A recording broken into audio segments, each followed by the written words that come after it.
குறுக்கு வரி லேசர் நிலை. கிராஸ்லைன் லேசர் அளவை எவ்வாறு சரியாக பயன்படுத்துவது என்பதை எங்களுக்கு தெரியப்படுத்துங்கள்.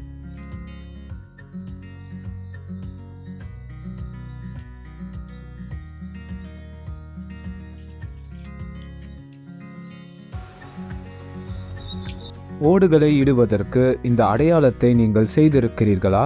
ஆமாம் ஐயா. அதன் சரியான கோணம் சரியானதா? இது எனக்கு தவறாகிவிட்டது. நீங்கள் ஒரு சரம் கொண்டு அளந்தால் அது தவறாகிவிடும். இப்போது லேசர் கருவியை பயன்படுத்தி அதை உருவாக்குவோம். லேசர் கருவியை பயன்படுத்தி ஒரு தளவமைப்பை குறிப்பது எப்படி என்று சொல்லட்டுமா? பாருங்கள், நீங்கள் சரம் மூலம் இந்த அடையாளத்தை உருவாக்கியுள்ளீர்கள். அது எவ்வளவு வித்தியாசமாக வெளிவருகிறது. இப்போது நாம் அதை பொருத்த வேண்டும். இதை பாருங்கள். இப்போது சரியான கோணம் சரியாக உருவாகியுள்ளது. இந்த வழியில் நாம் சமன் செய்ய வேண்டும். சரி சார். பொதுவாக முந்தைய தொழிலாளர்கள் சமன்படுத்துவதற்கு சரத்தை பயன்படுத்தினர். ஆனால் அது சரியாக சமன் செய்யவில்லை. கிராஸ்லைன் லேசர் அளவை பயன்படுத்தி துல்லியமாக சமன்படுத்துதல் செய்யப்படுகிறது. கிராஸ்லைன் லேசர் நிலை என்பது கிடைமட்ட மற்றும் செங்குத்து கோடுகளை வரையும் கருவியாகும். நீங்கள் எந்த இடத்திலும் பொருட்களை சரியாக வைத்திருக்கலாம், அல்லது சுவர்கள் அல்லது தரையின் மட்டம் சரியாக இருக்க முடியும். லேசர் அளவை பயன்படுத்துவதற்கு முன் பேட்டரியை சார்ஜ் செய்யவும் அல்லது மாற்றவும். ஏறக்குறைய ஒவ்வொரு லேசர் மட்டத்திலும் ரீசார்ஜபிள் பேட்டரி உள்ளது. லேசர் அளவை பயன்படுத்துவதற்கு முன் தளத்தின் நிலைமைகளை மதிப்பீடு செய்யவும். தளம் மற்றும் உபகரணங்கள் நிலையானவை என்பதை உறுதிப்படுத்தவும். லேசர் நிலையின் திசையை தேர்ந்தெடுக்க கிடைமட்ட மற்றும் செங்குத்து பொத்தான்களை பயன்படுத்தவும். இந்த திசை உங்கள் வேலையின் வகையை பொறுத்தது. லேசர் அளவை பயன்படுத்தும் போது பாதுகாப்பு முன்னெச்சரிக்கைகளை பின்பற்றவும். பாதுகாப்பு கண்ணாடிகளை அணிந்து உபகரணங்களை சரியாக பயன்படுத்தவும். எனவே எங்கள் குறுக்கு வரி லேசர் அளவை பயன்படுத்துவதற்கான சரியான வழி என்ன? முதலில் பேட்டரியை சார்ஜ் செய்யவும் அல்லது மாற்றவும். தளம் மற்றும் உபகரணங்கள் நிலையானவை என்பதை உறுதிப்படுத்தவும். சரியான திசையை தேர்வு செய்ய கிடைமட்ட மற்றும் செங்குத்து பொத்தான்களை பயன்படுத்தவும். பாதுகாப்பு கண்ணாடி அணிந்து வேலை செய்யுங்கள். எஃகு மிதவை பயன்பாடு. எஃகு மிதவையை எவ்வாறு சரியாக பயன்படுத்துவது என்று பார்ப்போம்.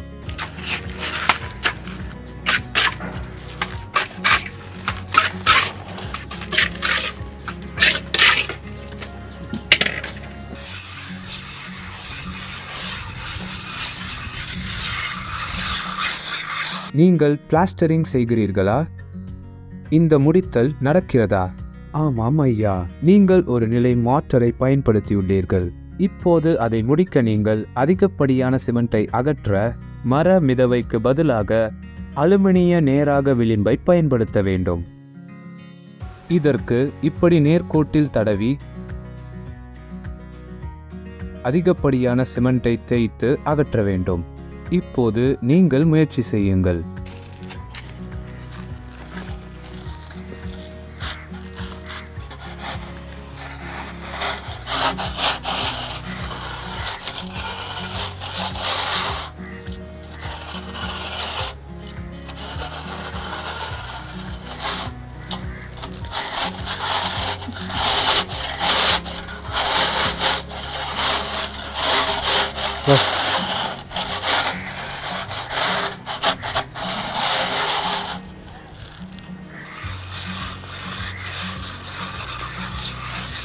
இப்போது பிளாஸ்டரை முடிக்க வேண்டுமா?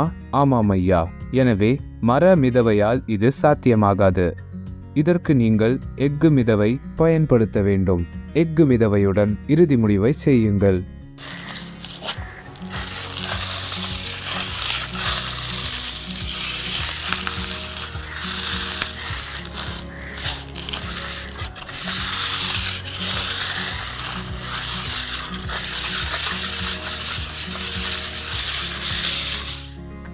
தளத்தில் கான்கிரீட் மேற்பரப்பை மேன்மையாக்க எஃகு மிதவை பயன்படுத்தப்படுகிறது. இது ஒரு கைப்பிடியுடன் இணைக்கப்பட்ட எஃகு தகடு கொண்டது. எஃகு மிதவையை பயன்படுத்தும் போது பாதுகாப்பு நடவடிக்கைகளை பின்பற்றவும். பாதுகாப்பு கண்ணாடிகள், ஹெல்மெட் மற்றும் கையுறைகளை பயன்படுத்துங்கள். தூசி மற்றும் சிறிய கான்கிரீட் துண்டுகளை தவிர்க்க தூசி முகமூடியை பயன்படுத்தவும். எஃகு மிதவையை பயன்படுத்துவதற்கு முன்பு கான்கிரீட்டை சரியாக தயாரிக்கவும். கான்கிரீட்டை சரியான அளவில் தயாரிப்பது முக்கியம். எஃகு மிதவையின் கூர்மையான கத்தியால் பெரும்பாலும் தொழிலாளர்கள் தங்கள் கைகளில் வெட்டுப்படுவார்கள். எனவே பாதுகாப்பு விதிகளை பின்பற்றி வேலை செய்யுங்கள். வேலை முடிந்ததும் எஃகு மிதவையை சுத்தம் செய்யவும். எனவே எஃகு மிதவையை பயன்படுத்துவதற்கான சரியான வழி என்ன? பாதுகாப்பு நடவடிக்கைகளை பின்பற்றவும். முதலில் கான்கிரீட்டை சரியாக தயாரிக்கவும். உங்கள் கைகளை வெட்டாதபடி கவனமாக வேலை செய்யுங்கள்.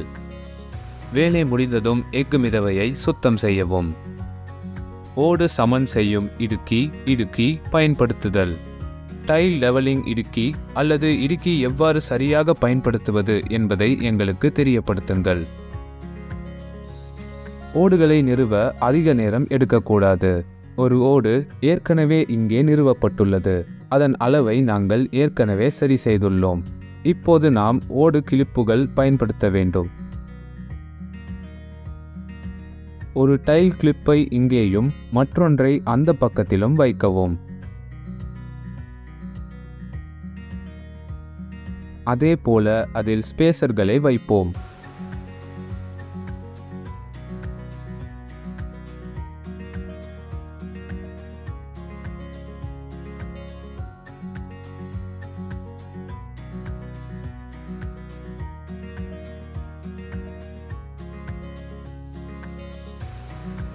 இப்போது நாம் இங்கே நிறுவிய கிளிப்பின் மேல் டைல் குடமிளகாய் வைப்போம். ஒன்றை இந்த பக்கத்திலிருந்தும் மற்றொன்று மறுபக்கத்திலிருந்தும் பயன்படுத்தப்பட வேண்டும். இப்போது அதன் அளவை சரி செய்ய டைல் லெவலிங் இடுக்கி பயன்படுத்துவோம். இப்படி சரி செய்து அழுத்தவும். பாருங்கள், இதை செய்வதன் மூலம் இந்த பகுதி சமமாகிவிட்டது. இப்போது நீங்கள் அதை பயன்படுத்த முயற்சிக்கவும்.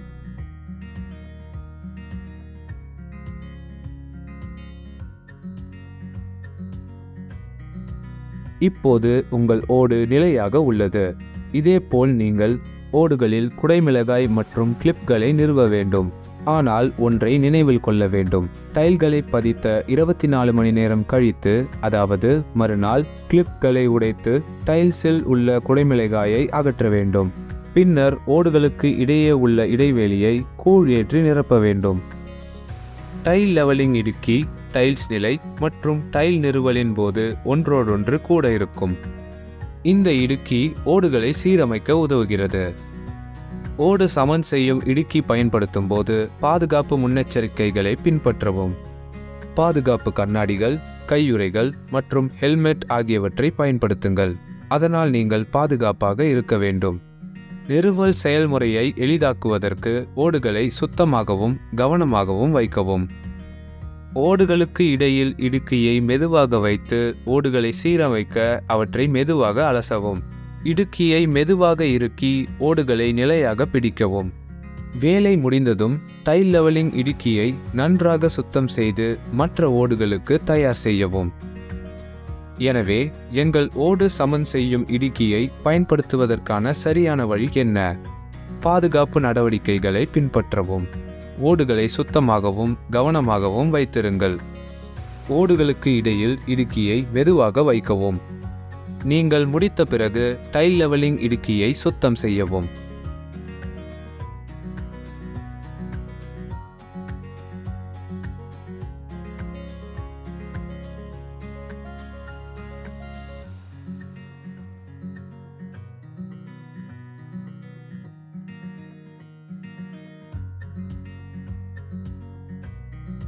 சில கேள்விகளுக்கு பதிலளிப்பதன் மூலம் எங்கள் பயிற்சியை சோதிப்போம். குறுக்கு வரி லேசர் நிலை எந்த நோக்கத்திற்காக பயன்படுத்தப்படுகிறது? ஏ. பொருட்களை சரியான திசையில் அமைக்க. பி. லேசர் ஷோவை பார்க்க. சி. கிடைமட்ட கோடுகளை உருவாக்க.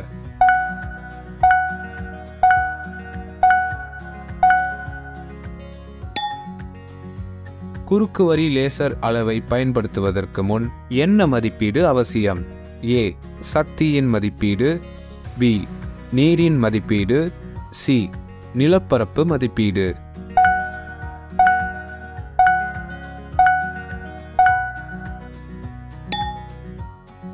ஓடு சமன் செய்யும் இடுக்கி எதற்காக பயன்படுத்தப்படுகிறது? ஏ. டைல்ஸ் நிலை மற்றும் சமமாக சீரமைக்க. பி. ஓடுகளை வெட்ட. சி. வண்ணம் தீட்ட.